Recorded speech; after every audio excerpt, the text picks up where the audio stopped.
ଆଜି ସନ୍ଧ୍ୟା 5ଟା ବେଳେ ମୁଁ ବସିଥିଲି, ସାଙ୍ଗ ଗୋଟେ ଆସି ହଠାତ୍ ପହଞ୍ଚିଲା, କହିଲା ଚାଲ ଯିବା ମାଆଙ୍କ ପାଖକୁ, ଶାରଳା ମାଆଙ୍କ ପାଖକୁ। ମୁଁ କହିଲି ଆଚ୍ଛା ଚାଲ, ଏ ମଉକା ଆଉ ହାତଛଡ଼ା କରିବାର ନାହିଁ।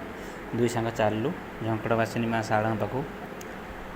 ଯାଉଛୁ ଏବେ, ବର୍ଷା ଟିକେ ଟିକେ ପକାଉଛି। ଦୁଇ ସାଙ୍ଗ ବାଇକ୍ ଧରି ଆସ୍ତେ ଆସ୍ତେ ଚାଲିଛୁ। ଏଠି ଆସିଗଲା ଏବେ ଆମର ବୋରିକିନା ମାର୍କେଟ, ଆମ ବଜାର। ଆମେ ଏଇ ବୋରିକିନା ଯେହେତୁ ଆମ ଘର, ଆମେ ଏଇପଟେ ଗଲେ ଆମକୁ ସର୍ଟ ବାଟ ହୁଏ, 15ରୁ 20 କିଲୋମିଟର ଭିତରେ ହେଇଯାଏ। ଆମେ ବହୁତ ସର୍ଟ ବାଟରେ ଯାଇ ପହଞ୍ଚିଯାଉ। ଆଉ ସେପଟେ ଯଦି ଆମେ ଜଗତସିଂହପୁର ଯିବୁ, ଆମକୁ ବହୁତ ଅଧିକା ଟାଇମ୍ ଲାଗିବ, ଅଧିକା ବାଟ ବି। ଆମେ ସେପଟେ କ'ଣ ପାଇଁ ଯିବୁ, ଆମେ ଏପଟେ ଆମକୁ ବହୁତ ସର୍ଟ ବାଟ। ଏବେ ଯିବୁ। ଏବେ ଦେଖନ୍ତୁ ଏ ଯେଉଁ ବସ୍ଟି ଥୁଆ ହେଇନି, ସେପଟେ ଯେଉଁ ରୋଡ଼ଟା, ସେପଟେ ହେଉଛି ଶିଆଳି ବିଚ୍ କି ରାସ୍ତା। ଆମେ ସେପଟେ ଯିବୁନି, ଆମେ ଏପଟେ ଯିବୁ। ଏପଟେ ଆମେ ପୁରା ଗୋଟେ ରୋଡ଼ ଦୁଇ ସାଙ୍ଗ ଚାଲିଲୁ। ଗୋଟେ ଦୋକାନ ପାଖରେ ରହିଲୁ, ଯେହେତୁ ମୋ ସାଙ୍ଗ ଟିକେ ସାଧା ପୁଡ଼ିଆ ଖାଇବା ପାଇଁ ମନ କଲା। ପୁଡ଼ିଆ ଖାଇଲା, ମୁଁ ତା'ର ପୁଡ଼ିଆ ରେକର୍ଡ଼ିଂ କଲିନି। ଏବେ ଚାଲିଲୁ ଏ ଚିତ୍ରା ଗାଁ, ବର୍ଷା ହେଉଛି ଝିପଝିପ୍। ମୋ ସାଙ୍ଗ ପୁଡ଼ିଆର ମଜା ନେଇ ଗାଡ଼ି ଚଲାଉଛି। ପୁଡ଼ିଆ ଟିକେ ଖାଇଲେ ତାର ଚାର୍ମ ଆସିଗଲା ଆଉ। ପାଟିରେ ପୁଡ଼ିଆ ପାଖକୁ ଏମିତି ହେବ ଆଉ।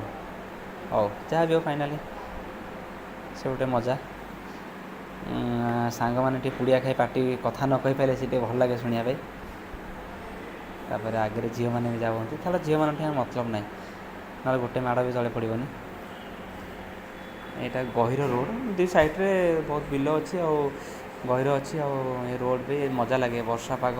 ଏଠି ସବୁ ରିଲ୍ସ ଫିଲ୍ସ କରିବାକୁ ବଢ଼ିଆ ହେଇଛି। ବଟ୍ ଆମେ ତ ରିଲ୍ସର ଅକ୍ଷର ବି ଜାଣିନୁ, ରିଲ୍ସ ଆମେ କେଉଁଠୁ କରିବୁ। ଆମେ ଏମିତି ଗୋଟେ ଭିଡ଼ିଓ କରିଦେଉଛୁ, ଗୋଟେ ଯାଉଛୁ ଟାଇମ୍ ପାସ୍ ଗୋଟେ କରିଦେଉଛୁ। ଏଇଟା ହେଉଛି ରୋଡ଼, ଟିକେ ଖରାପ ଅଛି, ଏତେ ରୋଡ଼ ବି ଖରାପ ନାହିଁ, ଅଳ୍ପ ଖରାପ ଅଛି। ଗଲା ପରେ ଆମେ ଏଇଟା ବୋଧେ ଏଇଟା ସୋମପୁର, ଏଇଟା ସୋମପୁରରୁ ଆମେ ଯିବୁ। ଏଠି ମୋ ସାଙ୍ଗକୁ ଟିକେ ପାସ୍ ଲାଗିଲା, ମୋ ସାଙ୍ଗ ପାସ୍ କରିଛି, ମୁଁ ଆଉ ଭିଡ଼ିଓ କରିଛି, ସେ ବି ଜାଣିନି। ଫାଇନାଲି ଆମେ ମାଆଙ୍କ ପାଖରେ ଆସି ପହଞ୍ଚିଗଲୁ। ମାଆଙ୍କ ପାଖରେ ପହଞ୍ଚିକି ଦୀପ ଲୋକମାନେ ଲଗାଉଛନ୍ତି, ଆମେ ଏଠି ଦୀପ ବି ମୋ ସାଙ୍ଗ ଲଗାଇଲା, ମୁଁ ବି ଲଗାଇଥିଲି, କିନ୍ତୁ ମୋର ଭିଡ଼ିଓ ସେ କଲାନି। ତାର ବି ମୁଁ ଭିଡ଼ିଓ କରିନି, କିନ୍ତୁ ମାଆଙ୍କ ପାଖରେ ଦୀପ ଲଗାଇ ସାରିଲୁ। ତାପରେ ବହୁତ ଲୋକ ବି ଆସିଥିଲେ, ସନ୍ଧ୍ୟାବେଳେ ଆଳତି ଟାଇମ୍ ନା, ବହୁତ ଲୋକ ଆସିଥିଲେ। ଯେହେତୁ ମନ୍ଦିର କାମ ଏବେ ଚାଲିଛି, ଦୁଇ ସାଇଡ଼୍ ଭଙ୍ଗା ହେଇଯାଇଛି, ମନ୍ଦିର ବାହାରେ ବି ଭଙ୍ଗା ହେଇଛି, ପାର୍କିଂ ଗୁଡ଼ା ଭଙ୍ଗା ହେଇଛି, ଦୋକାନ ବଜାର ଉଠା ହେଇଯାଇଛି। ଦେଖନ୍ତୁ ଏପଟେ ମନ୍ଦିର ଭିତରକୁ ଯିବା ରାସ୍ତା, ପାହାଚ ସାମ୍ନାରେ ଦେଖନ୍ତୁ ଏସବୁ ନୂଆ ଆଉଥରେ ହେବ। ସାମ୍ନାରେ ଦେଖନ୍ତୁ ଯେଉଁ ଡୋରି ବନ୍ଧା ହେଇନି, ସେସବୁ ମନସ୍କାମନା ପାଇଁ, ଯାହାର ଯାହା ମାନସିକ ଥାଏ ସେଠି ଆସି ବାନ୍ଧନ୍ତି, ଆଉ 100% ପୂରଣ ହୁଏ। ଆପଣ ବି କେବେ ଟ୍ରାଏ କରନ୍ତୁ, ଆସି ଡୋରି ବାନ୍ଧନ୍ତୁ, ଡୋରି ବାନ୍ଧିକି ଯାଆନ୍ତୁ।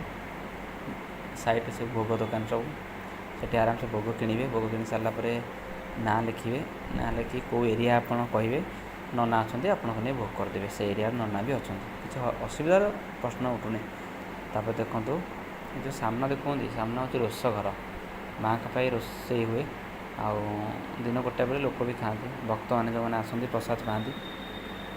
ସବୁଠୁ ଟିକେ ଦୁଃଖ ଲାଗୁଛି କ'ଣ କି, ମନ୍ଦିର ଭଙ୍ଗା ହେଇଯାଇଛି ଦୁଇ ସାଇଡ଼୍ରେ, ଆଉଥରେ ଭଲ ଭାବେ ହେବ। ବହୁତ ବଡ଼ ପ୍ରୋଜେକ୍ଟଟେ ଆସିଛି ତ, 5T କାମ ଆସିଥିଲା, ସେ ଚାଲିଛି, ଆହୁରି ବର୍ଷେ ପାଖାପାଖି ଲାଗିଯିବ ଲାଗୁଛି ମୋତେ। ମଉସା ବି ଆସିଛନ୍ତି। ଆଉ ଏଠି ମନ୍ଦିର ଭିତରୁ ବି ଫୋନ୍ ନେଇ ହେବ, କିନ୍ତୁ ମୁଁ ନେଲିନି।